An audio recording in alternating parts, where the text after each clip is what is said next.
ശബരിമല മണ്ഡല മഹോത്സവം 41 ദിവസം പൂർത്തിയായപ്പോൾ 32,49,756 ഭക്തർ ശബരിമലയിൽ ദർശനം നടത്തിയതായി Thiruvithamkoor Devaswom board president PS Prashant.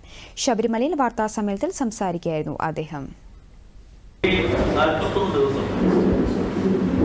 ഇവിടെ എത്തിയ ഭക്തരുടെ ആകെ എണ്ണം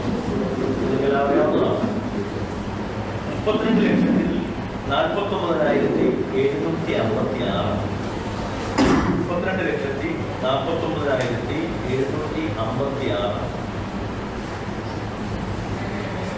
കഴിഞ്ഞ പ്രാവശ്യം ഇതേ സമയത്ത് 28,42,447 എന്ന് പറഞ്ഞാൽ അധികമായി ദർശനം നടത്തിയിട്ടുണ്ട്.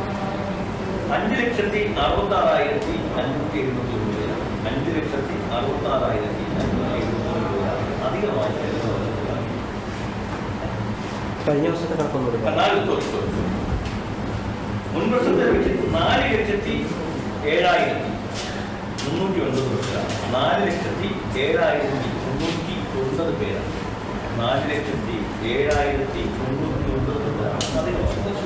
കഴിഞ്ഞ വർഷത്തെ കണക്കൊന്നും കഴിഞ്ഞ വർഷത്തെ കണക്കിൽ 28,42,447